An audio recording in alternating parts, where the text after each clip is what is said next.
Yes, my name is Timothy Fuller. I am a aspiring philosopher. I have applied for grad school for the 2026 fall cycle. I have a waitlist offer from the University of Buffalo. And before I get into this paper, I just want to say why I'm making this presentation. One thing I've been thinking a lot about is that philosophy as a field can feel very closed off. It has a reputation of being extremely high level, abstract, almost inaccessible. And I think it's a mistake. Philosophy should retain its rigor, but it should also be something people can engage with and that the public can engage with, especially now. We're living in a world where traditional religion is losing its hold for a lot of people, and science has stepped in to explain how the world works. But there's still a gap when it comes to meaning, values, and how we should think and how we do think.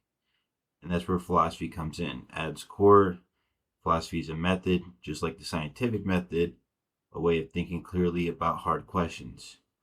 So part of what I want to do is take serious philosophical ideas and make them more accessible without losing what makes them powerful.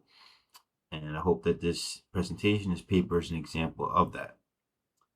Now, today I'm presenting a paper. It's a presentation about a paper of mine. What is it like to be an ant?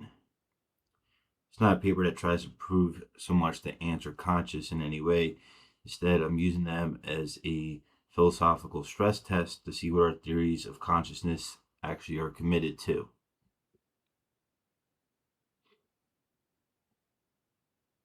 Now, the project starts with Thomas Nagle's idea that consciousness is defined by there being something it is like for that organism. That phrase is doing a lot of work. It tells us that consciousness is not just behavior, not just function, but it involves a first person perspective. Now, Nagel focuses on complex organisms like bats. What I'm doing is pushing the question in the opposite direction. Instead of asking what rich consciousness looks like, I'm asking what is the simplest possible version of experience? Is there something that is like is there something it is like for the ant? So when I talk about ant phenomenology, I want to be very clear what I don't mean. I don't mean necessarily thoughts, concepts, or self-awareness. I don't mean anything like a human inner life. What I mean is something much thinner, possibly just a minimal kind of experience tied to basic interaction with the environment, something like valence, which is good, bad, attraction, aversion. Now, why ants? Ants are useful because they sit right at the edge. They are extremely simple, no language, no reflection, but at the same time, they show goal directed behavior, coordination, and responsiveness to their environment. So they force a very uncomfortable question. Is this just processing, or could there be something it is like to be that system? Is there something going on in that ant brain or ganglia, or are they philosophical zombies or drones? Now, higher order theories. Let's start with the higher order thought theories. They say that mental state is only conscious if the system is aware of that state. In simple terms, you have to be aware of your experience to have it. Now, under the assumption of ant phenomenology, or I call AMP, this creates a problem. Ants don't have higher order thought, so the theory has to make a choice. Either deny that ants have any experience at all, or weaken its claim about what's required for consciousness in the first place. That leads to a deeper issue entirely. Is higher order awareness actually creating experience, or is it just making it accessible in the first place? Now, global workspace theory takes a different approach. It says consciousness happens when information is made globally available across the system. Basically, when it's broadcast for reasoning, reporting, and decision making. But ants don't have that level of cognitive broadcasting. So again, we get a dilemma.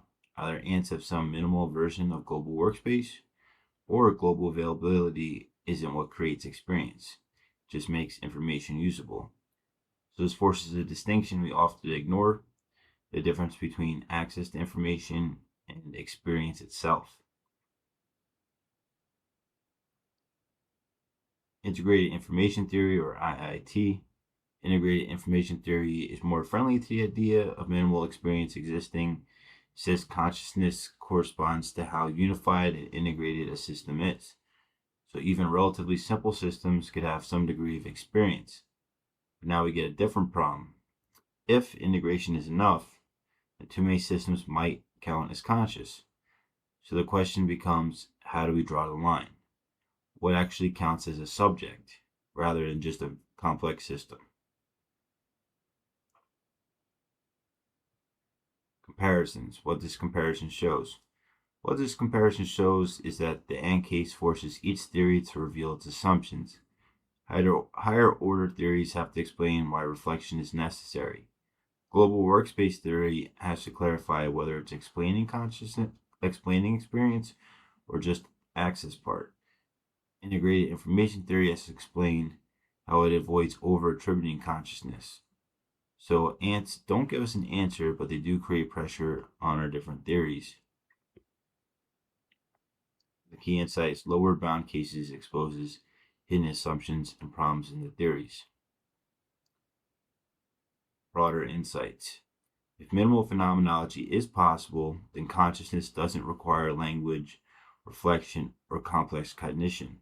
We might be looking in the wrong areas. Instead, it may begin with something much simpler: a unified system interacting with its environment, guided by basic forms of value or valence. So valence plus unity plus interaction. Now, this leads to a deeper philosophical problem. Where exactly does consciousness actually begin? Can't answer that clearly, then our theories are incomplete. Can't just assume the boundary, we have to fully explain it.